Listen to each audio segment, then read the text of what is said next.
But research from the Journal of Substance Abuse Treatment shows this anger can fuel relapse if you don't channel it.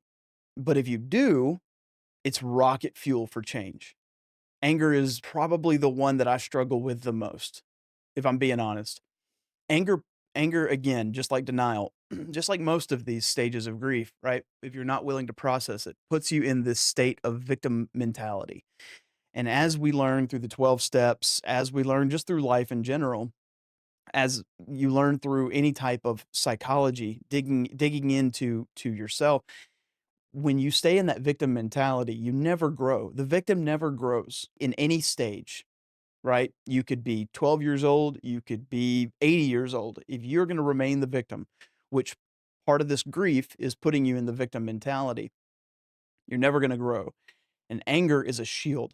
I think guys um, handle anger differently. Obviously, that's kind of our go-to emotion.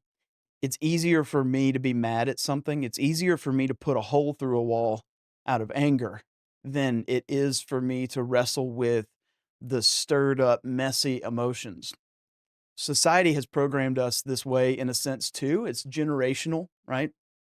Our grandparents or great grandparents, they were of the generation where, you pick yourself up by your bootstraps. Don't ever show emotion like that. Don't ever, don't show sadness. Don't that's weak, all this kind of stuff. But anger, it makes men feel macho. We have a higher level of testosterone too. So we have a higher propensity for anger than most people or than women. And when we stay in this stage of anger, we think that we're processing something. We think that we're figuring something out. And don't get me wrong, I mean, I've had a hard time with this because I think guys are wired. I know I'm this way with the people who are closest to me in my life.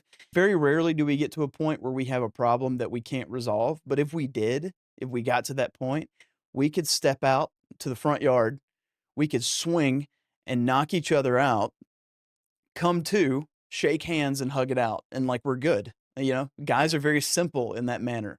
Anger is a very rudimentary way of handling difficult things. However, when anger is taking over, when it's controlling you, it's grief in some form or fashion. It's some level of grief, and you're not processing it appropriately.